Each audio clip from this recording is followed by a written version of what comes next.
সম্মানিত দর্শক আসসালামু আলাইকুম। আমি ফাতেমা বলছি নারায়ণগঞ্জ থেকে। সবাইকে ওয়েলকাম জানিয়ে শুরু করছি নতুন দিনে নতুন আরও একটি লাইফস্টাইল ব্লগ ইন ভিডিও। আশা করছি সম্পূর্ণ ভিডিওটি আপনারা শেষ পর্যন্ত দেখবেন। এখানে হচ্ছে খাসির মাংস, গরুর কলিজা আনা হয়েছে, তো আমি কাটতেছি। মেয়ে হচ্ছে আপনাদের সাথে দুষ্টমি শুরু করে দিয়েছে, আপনারা শুনুন। হ্যালো এভরিওয়ান, দেখেন এখানে শেফালি আন্টি হচ্ছে গিয়ে থালা বাসন পরিষ্কার করছে, ধুইতেছে আর কি। আর এখানে হচ্ছে আম্মু কাজ করতেছে। তা আম্মু কি করতেছে আম্মুর মুখ থেকেই শুনি। আসসালামু আলাইকুম আম্মু, কি করতেছো? ওয়ালাইকুম আসসালাম। এই তো তোমার আব্বু হইছে কলিজা আনছে আর খাসির মাংস আনছে। এখন আমি এই কলিজাটা আজকে রান্না করব, তাই হচ্ছে কাটতেছি ছোট ছোট পিস করে। গরম পানিও বসাইছি। কলিজা রান্না করার আগে বেশ কয়েকবার গরম পানি কইরা তারপর হচ্ছে দিতে হয়, তারপর হচ্ছে রান্নাটা করতে হয়। এতে করে এই কলিজার ভিতরে যে রক্ত যা কিছু আছে ওগুলো হচ্ছে বের হয়ে যায়। আজকে মনে হয় চুলার এটা পরিষ্কার করা হয়নি এখনো। না, প্রত্যেকদিন শেফালি তো আগে করে বা আমি করি। আজকে আইসের সাথে সাথে ওকে বলছি থালা বাটি দাও। আর এইগুলো কি খাসির মাংস না গরুর মাংস? ওগুলো তো খাসির মাংস।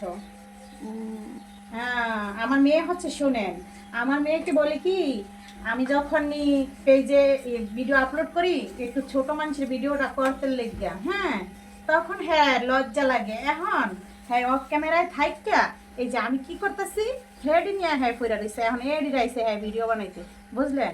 কোন তো আমার কি এত কিছু একবারে করণ যায়? ছোট পাট, বড় পাট, মেয়ের পাট, বইনের পাট, বইয়ের পাট সব করণ লাগে, এটা কোনো কথা? হ্যাঁ তো একটু বানাইতে পারে, তাই তুমি না? কি করো? আপনারাই বলেন। তুমি কি করো? কি করো তুমি? বক করো? হ্যাঁ, আমি আমি বক করি যখন। এই যে তোমার বক করার সঙ্গী, এই যে তখন এই ওটা শেফালি তো আন্টি। নায়িকা। শেফালি তো নায়িকা। শেফালি আন্টি, আপনি না বক করেন? শেফালি হয়েছে বক করার জন্য। বাই দ্য ওয়ে, অনুরোধ হোয়াট ইজ করছে। বক? শেফালি বলছে বক শেফালির মানে কি মুখে। গো? বক মানে কি? বক মানে ব্লগ। ব্লগ। তো আপনারা যারা এখনও ওনাদের বকের ভিডিওটা দেখেননি তারা সবাই হচ্ছে পেজ থেকে গিয়ে দেখে নেবেন। আজকের মতো এখানেই, আল্লাহ হাফেজ। মেয়ে তো আপনাদের সাথে একটু দুষ্টুমি করলো, কিছু মনে করবেন না। আর এই যে এখানে আমি এরকমভাবে গরম পানি দিয়ে দিয়ে হচ্ছে এই যে রক্তগুলো আছে বের করতেছি, কারণ এগুলো একবারে করা যাইবে না। একবারে করলে হচ্ছে রক্তটা ভিতরে আটকে যাবে আর হচ্ছে বের হবে না, কালো পানিটা বের হবে না। তো এইভাবে প্রথমে গরম পানি মানে ফুটন্ত গরম পানিটাই ঢেলে দিবেন, তারপর হচ্ছে এইভাবে এই রক্তগুলো বের হয়ে যাবে। এরকমভাবে 3-4 বার আমি ধুয়ে নিব, তারপর আমি সিদ্ধ বসাবো।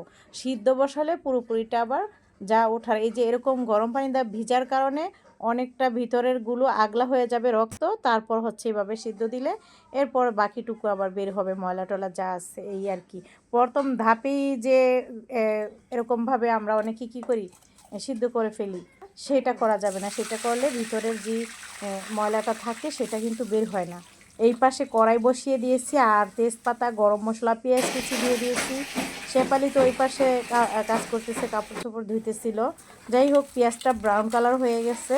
এখন আমি আদা রসুন বাটা দিচ্ছি। ওই পাশে ডাল বসিয়েছিলাম, পরিমাণ মতো লবণ দিয়েছি। এক এক করে গুঁড়া মশলাগুলো দিব। হলুদের গুঁড়া, তারপর দিব মরিচের গুঁড়া, তারপর দিব হচ্ছে ধনিয়া গুঁড়া, স্বাদ মতো লবণটা তো আমি দিয়ে দিয়েছি।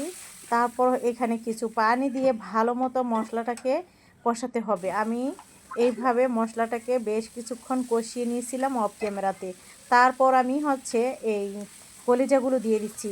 আপনারা চাইলে কলিজার উপরে একটা পাতলা আবরণ আছে, মানে পাতলা একটা চামড়ার মতো আছে, ওটা চাইলে ছিলে নিতে পারেন। ওটা ছিলে নিলে ভালো হয়, আবার না ছিলেও রান্না করা যায়। আমি করি নেই, কিন্তু অনেক সময় করে নিই। করে নিলেই একটু ভালো লাগে খেতে, আর কি সফট লাগে। যাই হোক, এই তো সময় কম, আমার হচ্ছে এক জায়গায় যেতে হবে।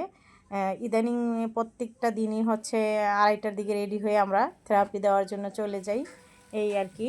এই জন্য অনেক তাড়াহুড়া থাকে। তো এখানে হচ্ছে অফ ক্যামেরা তো ভালো মতো কষিয়ে নিয়েছিলাম, আশা করছি বুঝতে পেরেছেন। এখন আমি ঝোলের পানি দিলাম, তো বেশ কিছুক্ষণ রান্না করব ঢাকনা দিয়ে ডেকে। ওই পাশে ভাত বসানো হয়েছে।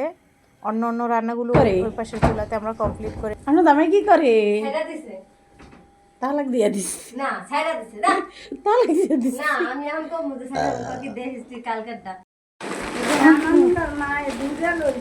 আরে বাবা দাঁড়া বড়ই আছে মাশাআল্লাহ, বড় না কালা দাম আছে গো শেফালি, কম নেবে না? হ্যাঁ। দাও, কেন তুমি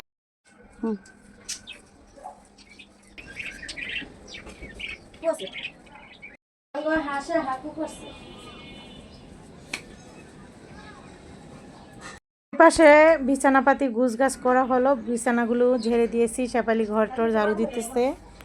আর এই তো এই পাশের রুমেও আসলাম, এটা ও হচ্ছে গুছিয়ে নিয়েছে, এখানেও ধুলাবালি ছিল, মোছা টাচা করে নিয়েছে ফার্নিচারগুলো।